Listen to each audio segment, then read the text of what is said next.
we go to that overtime match in the Double-A match between Scott Miller of Wapsi Valley, Fairbank, and Don Salyars of DeWitt Central. Miller came into this match with 27 straight wins. Salyars was 22-3.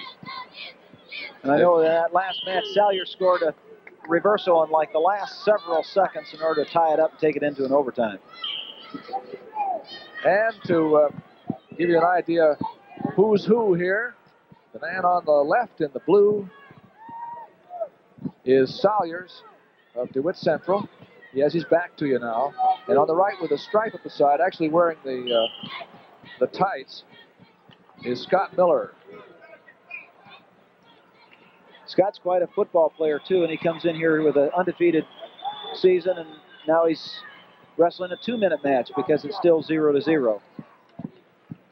That's the end of the first period. We have 1-minute periods in the overtime. This is the second one. It's Miller's turn to start on top. Salyars has got to get going down here. You know, you don't want to spend too much time in that bottom position because the fatigue factor and 1 point's going to make a big difference right here. Nice moves, but I don't think it was in time. No, it was off the edge. But it was what you said, nice moves. You got to be like a bucking bronco, you know. You got to twist and turn and try to get out of there. Well, Miller didn't want to wrestle him up on his feet in behind. He went down for the leg as soon as he could. Salyars kept making counter moves on him. Now again, he's on his feet, and this time out. He didn't have enough pressure toward the head when he had the half on. Let him get his head up, and he could spin right out of there.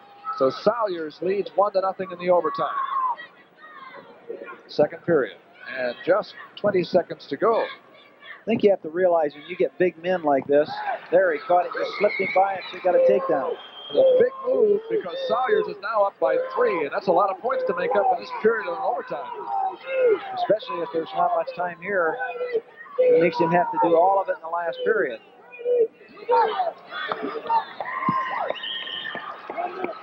And that's what's going to happen. There's the end of the second overtime period.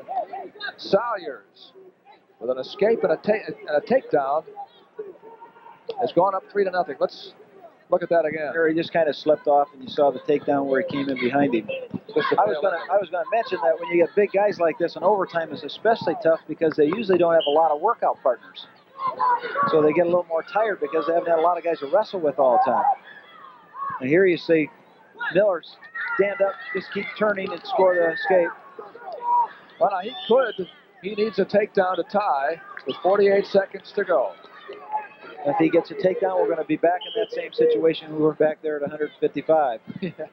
For his criteria. It was important for him to get out early. Now he has more time to work on his feet.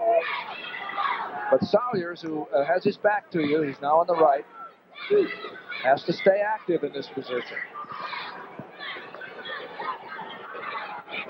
He came a little bit too far away and didn't quite carry his hips in. Now there he gets the turn. Made it look easy that time. He at least got the first part of the move. He got in, he got the corner turn, but the other man started to limp leg and step out away from him. That's something that he didn't expect, so it left him way behind him.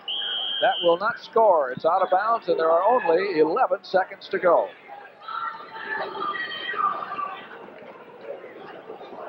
The 11 seconds in which Miller in the black on the right must take Salyars down or lose.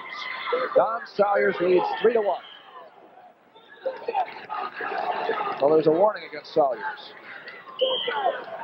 There's the shot. There's that Can low he do it, though? It's not enough time. Not enough time. There it is. Salyars is the winner.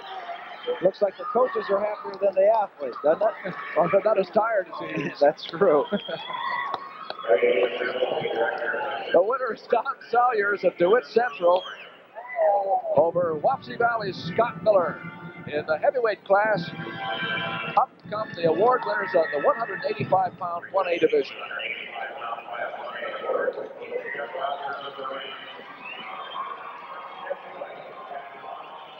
Those are the winners at heavyweight.